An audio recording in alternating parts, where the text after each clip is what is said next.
and welcome to the O&M Stockroom. We are your hosts, Brian McGarry. And Ken O'Malley. Tonight is episode 23 of Complimentary Cinema. If you are new to the channel, Complimentary Cinema is a program where we review and discuss films that you can watch for free that are available on YouTube.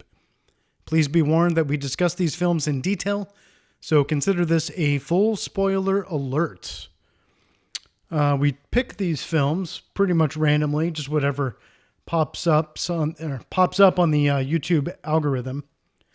And a couple weeks ago, I saw it was Clue that was in the list, and that looked pretty good. Clue from 1985, directed by Jonathan Lynn and co-written by Jonathan Lynn and John Landis.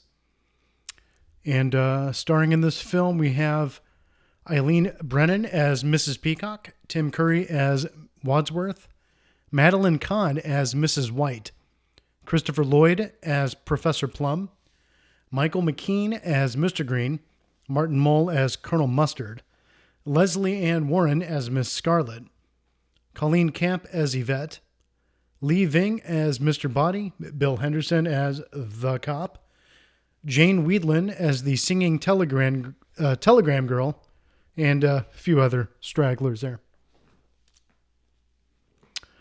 So, let's see. So, films from 1985, mid-80s comedy based on a board game. Will it meet the three criteria that we look for in a film, Ken? Do you remember what those are? Yes. Whether it's well written, well produced, and well acted. Will this film meet these criteria? We'll find out here in the course of this conversation. So it's based on a board game. Now, I have not played this game in quite a while. Yeah. I'm a little rusty on some of the details. You, however, are a board game king. Yeah. An enthusiast, I would say. Yeah, so the basic concept of the board game is there's been a murder, Mr. Body is dead, and you have to figure out which of the suspects it is, what weapon they used, and what room it was in. And if you do those things, then you win the game. And that's the concept of the original board game. And this movie does follow that quite faithfully in a number of ways, but also has to expand upon it in order to become a 90-minute film. Yeah, they turned it into a whodunit, murder mystery dinner party, basically all in one movie. And it's all kind of self-contained, the story in a bottle. It's a house that they're all locked inside and no one can get out. And the one murder of the board game turns into a string of murders in the movie, which also kind of amps up, Definitely raises the stakes for our characters and their various involvements in it. So I had not really seen this film before. I had seen little bits and pieces many years ago in the break room at my old work when I was a young man. And it was like an old crappy VHS copy. And the only thing I can really remember was looking at the screen one time being like, oh, hey, that's Tim Curry. I love Tim Curry. And that's about the extent of my memory of this film. Yeah. And I have not played the board game in probably 25 years. Which after watching this, I think I'm going to have to rectify. It is a classic. So we basically just start with like this beautiful house, this kind of old, very traditional, very classy mansion, kind of in the middle of nowhere on a dark and stormy night. And Tim Curry plays the butler, Wadsworth, who shows up and gets everything, gets the house in order, gets the cook, the kitchen, everything all prepped and tidy for a little dinner party. Some guests are arriving. So yeah, there's a number of guests who are all arriving, and they're all given these fake names. Apparently, they've been sent a letter that told them to come to this house at this time for a dinner party, and that all would be revealed after they came. And so there's 6 other people that show up, and they're all given these strange names, and they proceed with a kind of uneasy dinner party. So they all meet in the study, right? the first place? I think so. Yeah. Or is it the lounge? I don't know. It had lots of books. It's the study. Yeah, I think it was the study. There's a lot of rooms in this house. You'll have to forgive us. I guess they start in the library, actually. Okay, so they start in the library and then they move to the study. They move to the dining room. Well, they start having dinner in the dining room, that's for sure. Yeah. So anyway, there's a lot of rooms. If you're familiar with the board game, the main concept is there's a whole bunch of rooms. And that's part of the challenge is you have to move around the house and figure out the mystery. So this movie definitely centers around that. There's a lot of going from place to place. And so at the dinner, the people start working out that maybe they know each other and there might be something that connects them together. And that's kind of the foundation of the mystery. How exactly do they know each other? They're all somehow involved in like politics or from Washington, D.C. And that's about as much as they're able to figure out kind of in this opening section. Yeah, this very early scene, they're all just very awkward, and you have one older lady, Miss Peacock, who is just an absolute blabbermouth, who has to absolutely fill the void with talking, which you can clearly see just starts grating on everyone else at the table. And that's how it kind of comes out that they all have a similar connection in some fashion. And once they get to a certain point, Wadsworth kind of directs them to the next room. Well, Mr. Body shows up. Okay, so yeah, Mr. Body shows up at the end of dinner. Yeah, and so he is, he seems to have more knowledge than everyone else. He knows, he openly acknowledges that he knows Yvette, and who is the maid, and they decide to go to the study to kind of discuss what's going on.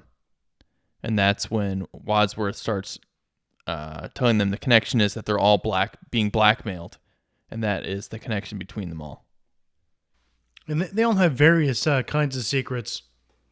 One is, that he's a homosexual who works for the State Department. Another one is that her husband takes bribes in exchange for his votes in the Senate. It's worth mentioning, too, that it's important to the story that this movie takes place in the 50s. The movie? 1954, New England, to be exact. So we're during the Eisenhower presidency. That is right at the peak of anti-communist fever. Senator McCarthy was doing his own little inquisition. There were a lot of blacklists in Hollywood. So it was definitely, it's funny because, people talk about it being the nifty 50s, but it was a very oppressive and persecutive, is that even a word?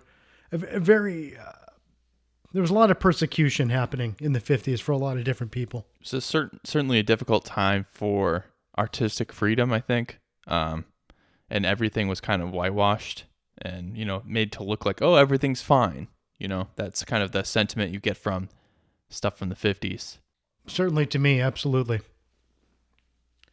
So all these people have, various secrets. I think, Miss White, it's that she's, killed at least one of her husbands, maybe more. Another was Miss Scarlet runs basically a house of ill repute. And another one of the gentlemen in her company is a customer.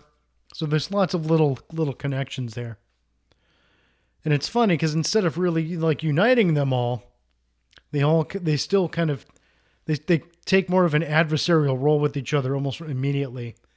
It's because even though like they have their own dirty secrets, they're very judgmental towards the others for their dirty laundry, which I thought was kind of amusing and also very American. Yes.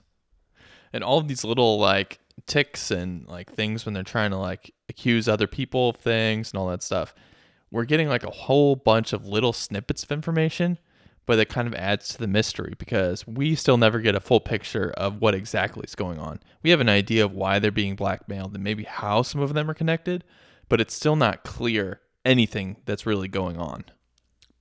even the things they tell you, they don't necessarily confirm either. It's just put out more as suggestions or, innuendo sometimes even. So after a while, they're in this room, and Wadsworth is reading. He starts, basically reading what all of them are guilty of that's allowed them to become compromised and to be blackmailed. And then they find out that it was in fact Mr. Body who's been doing the blackmailing all along. And he goes and he grabs a suitcase, a very cool suitcase, from the entry room, and brings it in and gives each of the dinner guests a little box with a great little purple ribbon on it. What's in those boxes, Ken? Well, it's a great scene too because like the music, kind of slowly builds up as everyone gets their box. They've got these purple ribbons on black boxes. It's just like the whole look of the scene is just like, it's great. That suspense is building towards like what the heck is going to happen. And as they open each box, there are the weapons that are from the original Clue game. So there's the candlestick, there's a rope, there's a lead pipe, a gun, a revolver, what's the other one? A wrench, and it's got to be one other one, right? Revolver, lead pipe, wrench, the noose, candlestick. Seems like there's got to be the knife. Oh, the knife. Of yeah, course. Duh. And the knife. So all of these are the traditional weapons from the original board game. So at this point, you're fully into the stage has been set. Parker Brothers has you by the balls by this point. And anyone who's played the game knows that Mr. Body's going to die. So but he presents it as he is given all these characters these weapons, and he says what you should do is kill Wadsworth because he's the one keeping us here. If we get rid of him, we can all just go, and no one will know any better. They can all continue with their anonymous shame and blackmail like nothing ever happened. And Mr. Body goes up to the light switch and flicks it off, and you hear a gunshot. There's the smashing of glass. There's pandemonium in the dark. And when the lights come on, Mr. Body's there dead on the floor. And the rest of the room is in shock. Who could have killed such a forthright, stand-up guy like Mr. Body? So at this point, everyone kind of has motive to kill him. Everyone had a weapon, and they're not exactly sure how he died because even though there was a gunshot, there's no bullet wound in him. So was he hit with something? It's not clear what killed him. He's got some blood on his head. Yeah. So this starts like the sleuthing, that is like the whole consumes the rest of the movie of trying to figure out who is responsible for this crime. Where did they leave after this? What room do they go to next? They ask who else, is there anyone else here? And then they remember that the cook is also there. The cook, Mrs. Ho. Yeah. So they run down to the cook's the only other person in the house. So they go down to find the cook. And when Mr. Green opens the door to the refrigerator, she falls out and she's been stabbed with the knife. Right in the back, like Julius Caesar. Yes. And at this point, too, I'd like, if we haven't made it clear, which I don't think we have, this is a comedy film. Yes. They took when I played this game as a kid, it was always kind of like a dark murder mystery. Not I wouldn't call it lighthearted comedy, but it's not like black comedy either. It's definitely a dark humor in which, they make pretty light of the murder and all the other things that go on and have a lot of fun at its expense. Especially some of the later murders. The one with Mr. Body is not really funny, but all the interactions between the characters before that have a lot of humor. There's a lot of one-liners, like you were kind of saying, at each other's expense about what they're accused of and stuff like that. So it's very funny just from the very beginning. But then when we get into the little suspenseful part, it does turn a couple times where it does feel really suspenseful, and then we get right back into the humor as soon as. It's an interesting blend of comedy and suspense. For sure. It's never really a suspense film. It's never really a comedy film. And that works in its own weird way, that it doesn't really pick one or the other. Yeah. Just kind of rides the line there. Well, and part of it's too because they keep you guessing. So, like, I think in between there, like, the reason they left the study is because Yvette screamed because she was listening on the recording. That's true. And it had been mentioned that maybe someone had poisoned the champagne or something like that, and she screamed because she was listening in the other room and she had drank the champagne. And if you haven't seen this movie before, and if you're confused and lost, I don't blame you. There's a lot that goes on in this film. That's why it's kind of hard to give a plot summary of this movie, because like you can go through each move of like who did what when, and it gets real crazy later, but like We'd be here for 2 hours at least. yes, explaining all the movements. So it's more kind of about like the general plot in this part is we're trying to discover what happened to Mr. Body. But then suddenly we're thrown into the next part is that someone also has killed the cook. And this is where the stakes raise from the board game, in that you have a second murder. Right. And it's like, okay, well, there's now like a serious murder among us. Like, it's not just like, who had motivation to kill the cook? Like, what the hell is going on now? You know? I mean, they seem to like the food. Right. Right. Even Miss Peacock was like, this was my favorite one of my favorite recipes. And which we find out later on is monkey brains, which brought me back to Indiana Jones and the Temple of Doom. Mm-hmm.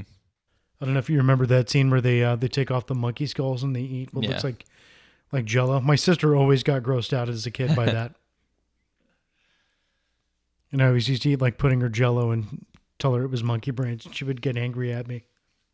So anyway, as we continue through the movie, there's just a number of different things that come up where we keep trying to figure out new mysteries, and then we find new little quirks and stuff about what's going on. Well, just as soon as they kind of get a handle on each other and their surroundings, there's another murder. And like the connective glue of all this too is Tim Curry kind of plays the narrator as the butler, and he's informing all the characters as we're going along. Like, you know, even at that point, he's like, this wasn't supposed to happen this way. We were just supposed to wait for, you know, I've called the police. The police are going to come and they'll discover all this blackmail and stuff like this. That's his plan originally. And everything else is now chaos. Yeah. So like Wadsworth has been trying to orchestrate this dinner, which he admits at some point early in the film. He orchestrated to get all these people together. He sent out the letters to bring them, and it's amazing that they all came. You can't get anybody to go out anymore. And of course, 1954, it's a different time. Right. People love to see and be seen. Well, blackmail. So and blackmail too. There was that little issue. Some people wouldn't care. But yeah, so after the cook is dead, then they discover that Mr. Body was killed for real with a candlestick in the bathroom. Yeah, because when they go back to the study to talk to bring the cook to keep all the bodies in one place, Mr. Body is not there anymore. So it's like, well, he didn't die. He ran off. But then it's discovered that he did die, actually. And that he was actually murdered by the actual murderer. So this movie just keeps you guessing. And whether people are dead or not even is apparently in question. Yeah, because every time you see a new body after that, like there's another corpse, you never really feel confident that person is actually dead. And even like this is another part of like the humor that comes through quite a few times. Like they make some jokes about Mr. Body's body and like a lot of like wordplay with that, and it just keeps coming. It's all subtle. Like if you were watching this movie and you weren't really picking up on the humor, it could just go right by you. You have some like really and let's talk about just the way that these actors interact with each other. You've got Michael McKean, who was in This Is Spinal Tap and just a million other things. Christopher Lloyd, who has fantastic comedic timing. Madeline Kahn, who did a whole bunch of Mel Brooks films like Young Frankenstein, Blazing Saddles. She had incredible comic timing. You get a bunch of just really sharp tongue and very witty people who are. And I think you nailed it with just the comedic timing. Like they had to have group comedic timing, it takes it to a whole nother level. There's a ton of physical stuff in here. There's physical comedy. There's the dialogue, and then also too. I mean, this is an ensemble cast. Tim Curry, playing Wadsworth as the butler, who's kind of orchestrating everything. Even he doesn't fully dominate the scenes. Right. There's a lot of give and take with all of them, and there's no showboating from any of them. No one's trying to hog the camera or hog the scene, which is really great. And they all get a fair amount of time. Correct. It's incredibly well balanced like that, so that you don't, which is really great because you don't ever pick a favorite as you're watching this. And like they all spend time being the one joking and being funny, and spend time being the butt of the joke. Yes, and being the one under suspicion and being the one accusing. Yes, and so it keeps going around the whole time. And when you have like 7 or 8 characters like that, it's pretty incredible. To be honest, that they just. Before we started recording, you were saying that the film had a $15 million budget and it didn't even make its budget back when this came out in 1985. And that's really sad. Mm-hmm. I think a lot of people really missed out at the time on this one. And I think the nature of it is probably like a lot of people there was 2 kinds of different crowds, I guess, on this. It's like, why would you go see a board game movie about like some kid's game? And second, like maybe you thought it was going to be either a serious movie and it turned out to be kind of this, dark comedy / suspense movie, I think maybe people didn't know how to deal with this movie. Yeah, I bet they didn't know how to market it so that it couldn't find its audience in the first place. So, I mean, this is definitely not a children's movie. It's definitely not a children's movie. But it's not like gory where you couldn't watch it if you were a kid. It's just like all the funny stuff would go over your head. And, we're kind of jumping ahead a little bit, but this film has 3 different endings. Yeah. And when it came out, each theater or chain of theaters had different endings. So like one theater would be showing ending A, another would be showing ending B, and another ending C. And I think that's absolutely brilliant. And I can't think of a better way for this particular film to be finished. Because just like the game, it's different every time. Right. It ends differently every single time. I wonder if that also led to the low box office, because when people first saw it, they would argue with other people who had seen it of what the ending actually was. Or I wonder if it was also off-putting to people that, well, they would have to see it 3 times to actually see quote unquote the whole film. Mm-hmm. So that's an interesting thought there. I think this movie is just like way ahead of its time. I think a movie like this would do great now. You know what I mean? It would do wonderful now, I think. With that caliber of acting and such great writing and great timing and great editing. Absolutely. And it was a cheap film to make overall. I mean, they filmed this all basically in one set that they built and then like one ballroom that they filmed in, and that was it. Mm-hmm. So you have like no costume changes. True. You're basically just running around the same few sets. So once you built them, they're built. And when you say running, you mean running. Like they literally do run from room to room at one point, and often back and forth. So that's and also too, I mean, yeah, it's a mansion and it's got like this really nice staircase and nice artwork, but how much stuff do they just have in a warehouse they can just pull out? Right. And just throw on the wall for a scene. Yeah.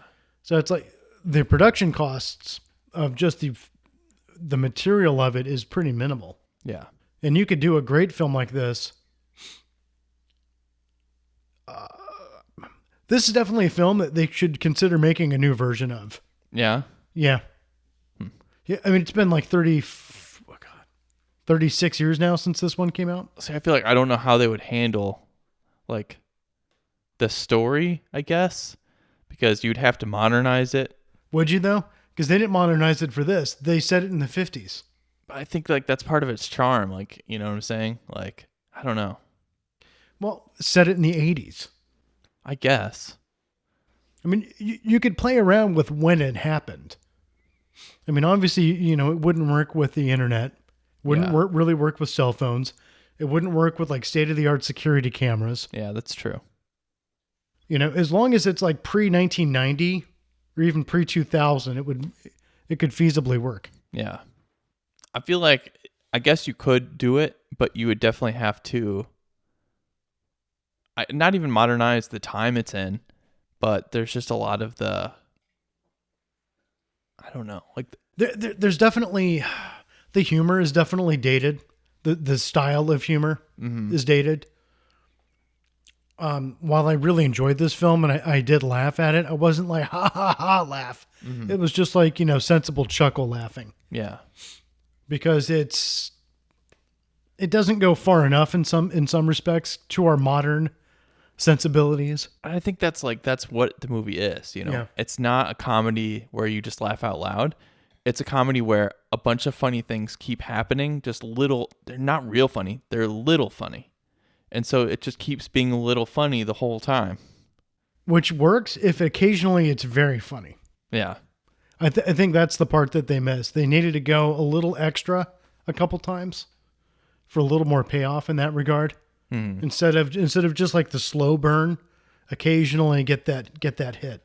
Yeah. You know, and then bring that, if that makes sense. Mm-hmm. Yeah, I get it. So one of our frequent categories is best performance in the film. And that's a tough one, but I mean, I think Tim Curry definitely takes the cake on this one. He definitely works the hardest, I think. I think he's really good. I really like Mr. Green too. Like Mr. Green plays the like kind of bumbling idiot for the most part, and I really appreciate his role. Lots of good physical humor on his part, and especially his line in one of the endings was really great, and just the delivery of that was fantastic. Mm-hmm. And then what was another great one? Eileen Brennan as Mrs. Peacock. Yes. She really, she was an absolute fireball. I think like it's just amazing. Like everyone gave an excellent performance in this. Yeah, nobody held back. They really did great. Christopher Lloyd.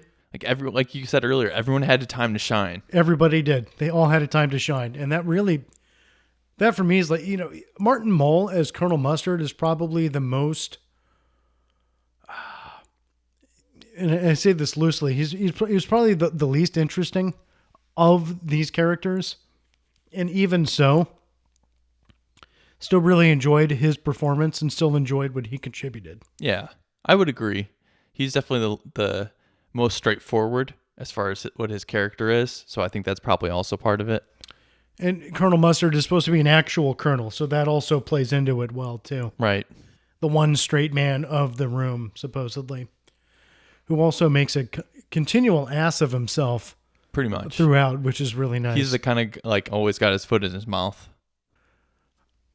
And he does it very well, very effective. All right, most useless or extraneous characters? I mean, obviously, like the cook, or, you know, someone who, I mean, the cook was only there to get murdered, didn't have any speaking lines. I think she had like one line. Yeah. No, she's like, dinner will be ready at 7:30, I think. So we didn't mention, but later in the story, there's a number of people who, for whatever reason or another, come into the mansion.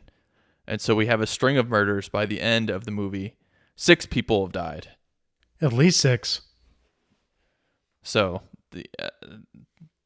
there's a number of people who only really come into the story to get killed, but mostly are used to kind of build the intrigue or build the humor. Or build the tension. Yes. Like when the first uninvited guest shows up, it's a motorist who's like, oh, my car broke down, and can I come in and use the phone? And they're like, yeah, sure. Let's just lock you in this room. Mm-hmm. And then lo and behold, after a while, he's out for the count. Yeah. And then, But before he gets knocked out, though, he says like something like whoever he's talking to on the phone. He's like, the strangest thing is that my boss is here, and then he gets killed. So it's like, and then he gets killed. The plot keeps thickening when these people are unknown people are coming in. And then an unrelated police officer who found that motorist's car comes in and also wants to use the phone because it's the 50s, and payphones just aren't around every corner, especially when you live in a mansion in the middle of nowhere. Right. And there's no cell phones. Yeah. And that police officer comes in and he also gets locked in a room and then gets let out and then looks around and may not be the brightest cop because he was easily fooled by some of the shenanigans. Yeah. Which is also hilarious. But he also, ends up being dispatched as well. Pun intended. And a little bit later on, there's a singing telegram girl, Jane Weedland of the Go-Go's, who were just became inductees to the Rock and Roll Hall of Fame just this last month. I voted for him at least 12 times, so I was very excited about that. I'm not going to lie. I knew that her scene in this film was like 5 seconds long, but that's still part of the reason why I'm like, ooh, I want to watch Clue. Because I knew she had a bit part in it after she left the Go-Go's. I'm a man with simple tastes. But yeah, so she does the singing telegram thing and she just, boom, gets shot and done. She's just a corpse for the rest of the film. She had slightly more speaking in Star Trek IV, The Undiscovered Country, in 1986. Yeah, she plays an alien Starfleet officer on the screen at Starfleet headquarters. She had a couple other small roles, and that's basically her entire film career. Interesting. I think it is. So the main point is that if you could call any of them the least important character or one you could get rid of, I would say out of all of them, the cook is probably the least. She probably the most functional. She plays comedic value as a corpse, as a large, heavyset corpse that the weaker, kind of frail dinner guests have to contend with. Yes. So I feel like, I guess there's no useless characters. Everyone is used toward the intrigue in the story. I don't know. It's just all those tertiary characters that are killed are just on a different level. Yeah. They're not the main characters of the ensemble cast, so they do their part to build the story, and then they get killed. They're all completely utilitarian. There are no extra bodies in this film. Not even Mr. Body's body. Not even Mr. Body's body. Okay, so let's talk a little bit about the editing and cinematography on this one. Editing, we talked about the 3 different endings at the end. A, B, and C. That's a masterful bit of editing, the way that they did that. And the way that they filmed that and scripted it. There was a couple of lines that carried through each version. One of which about, communism just being a red herring, which I thought was really great. Yeah.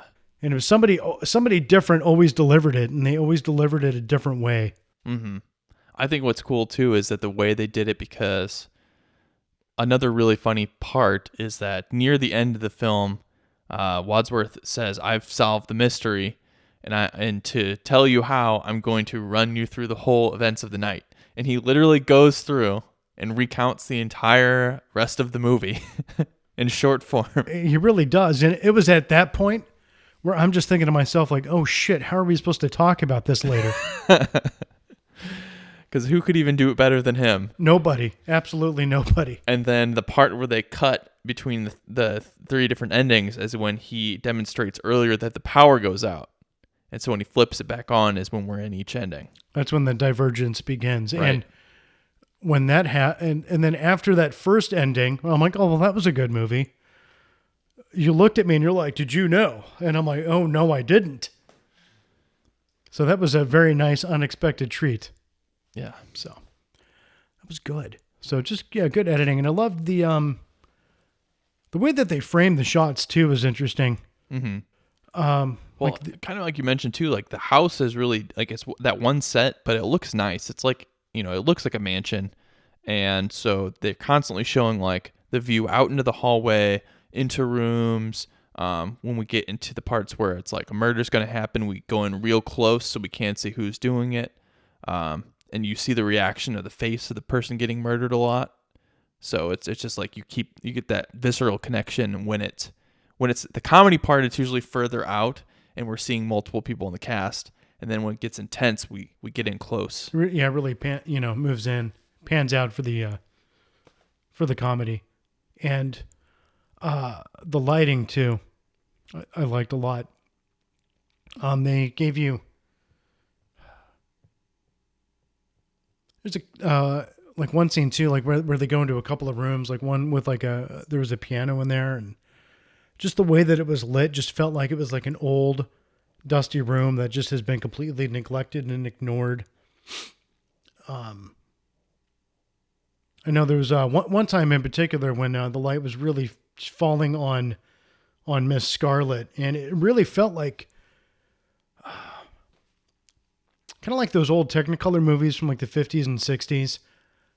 There were times where the film had that vibe to me, where it had like those kinds of color washes and everything. Because it wasn't Technicolor, but they kind of emulated it a little bit from like that, because it was set in that period. Mm-hmm. I think that was just a nice, very subtle touch, but it definitely worked. The way that they, the pick colors of the drapes, all kinds of stuff. Those subtle nods. I think going back and forth between the scenery and being aware of what room you're in, because obviously that's important to both the story and kind of the board game, is just like crucial to this movie. Just understanding where you are geographically and where everyone else is and how it's connected. Especially like to the part where they split up. They're in different places. Yeah, see, I haven't played the game in so long, and I feel like I should have tried to play this game before watching the movie. Do you have this game by chance? Okay. We may have to just find one sometime. I'm sure we could, find a I'm sure we could find one, something real easy. That'd be fun. Because this is a game that definitely, if you've not played it before, it is a lot of fun, and it is a great little mystery. See, when I played this game as a kid, I hated it because I always lost. Yeah. Because I was terrible at it. It requires patience and keeping notes and stuff, and that's like, I'm terrible at both of those things. Are you though now? I don't know. I'll probably be fine at it now. I'm sure you'd be fine at it now. But as a kid, yeah, it's definitely a little tougher for kids. It's a waiting game, It's a deduction game. And I don't know. It's a thinking game. I was never into it when I was younger, but I probably just wanted the game to be over so I could go run around or something. So if you're a young adult or even an old adult, this will be a great game for you. At least, from what I can remember about it. We'll find out when we play it. Find out when we play. Maybe on next week's episode, we'll let you know how we did. So, with all of these bits taken into consideration, does this film meet our three primary criteria of well written, well acted, and well produced? I would say yes. I would say definitely yes. What it wasn't was well attended upon its release. But it definitely does seem to have found its audience in the years since. And it's not flashy. There's nothing in this movie where if you just showed a clip, it would be hard to market. Because you can't just show the funny clips. You can't just show the serious clips to really get a feel of what this movie is. So it is kind of like, it does lend itself to being a movie that has a following now. Or people know it and appreciate it. But it's really hard to they had a really hard job to market this movie for sure. And it's funny that you mentioned that because we never ever watched the trailers for these films. No. So I really have no idea what the trailer for this was like when it was released. Probably just like action, I would have to imagine. Or some of those, I don't know. That would have been... Or maybe they played into the board game aspect of it, of the parts you would know. I mean, that's probably what I would do. Just play into the mystery part and the fact that it's the different characters from the game and that kind of thing. Maybe we should pause for a moment and watch the trailer and come back and comment on it. That would be interesting. Okay, let's do it. We've never done this before. We're breaking new ground. We're going to break new ground. We'll be back in a moment. Okay, so we just watched a under 2-minute trailer for it, and they basically just play it off as a slapsticky comedy that's based on the game. Yeah, they did highlight each character, which They was something I just mentioned. Yeah, And the actiony kind of parts. yeah. And just, Or just kind of like one-liners, I guess. yeah, some of the one-liners. Not a great trailer. Not an enticing trailer, no. I would have played up the suspenseful part of it. I don't know. I guess they tried to play up the comedy. They really did, which is too bad because it's not. Their tagline too is it's not just a board game anymore, which is a terrible tagline. I don't know how you market a suspense comedy. Like, how do you do that? Add more suspense in the trailer for one thing. There wasn't really any. Yeah. It was all it was cut too quickly, and there was too much like and maybe even just leave the board game part out of it. Yeah, I guess. I mean, to be fair, it was the first movie of its kind. There was not a movie made on a board game before this. Yeah. That's why I think this was so far ahead of its time. Yeah. It's based on a board game, which is unusual. It is, yeah. Video games are fairly common now, but even then, how many other actual board games have there been movies on? Right. I mean, there's been a glut of them recently, but that's like you said, it's more of a modern thing. So anyway, it's I think it was way ahead of its time, and they didn't know what the hell to do with it. That's just too bad because it really is a very entertaining and wonderful film, and I definitely recommend it. Absolutely. This is I would say this is kind of a classic of its time. It is. It is definitely a cult classic, and I hope more people watch it so that they too can enjoy it. And it's worth watching for Tim Curry alone. And it's free to watch. It is free to watch As always. because every film on Complimentary Cinema you can watch for free. You don't have to pay anything. It's great. We didn't pay anything. We paid nothing, We watched it. and it was good. That's a wrap for tonight's episode here at the O&M Stockroom. We are your hosts, Brian McGarry. And Ken O'Malley. If you enjoyed this segment of Complimentary Cinema, more episodes can be found at omstockroom.com, along with links to our Patreon page and various streaming outlets. Thank you for listening, and we'll be back next Wednesday with an all-new episode. It was Brian in the study.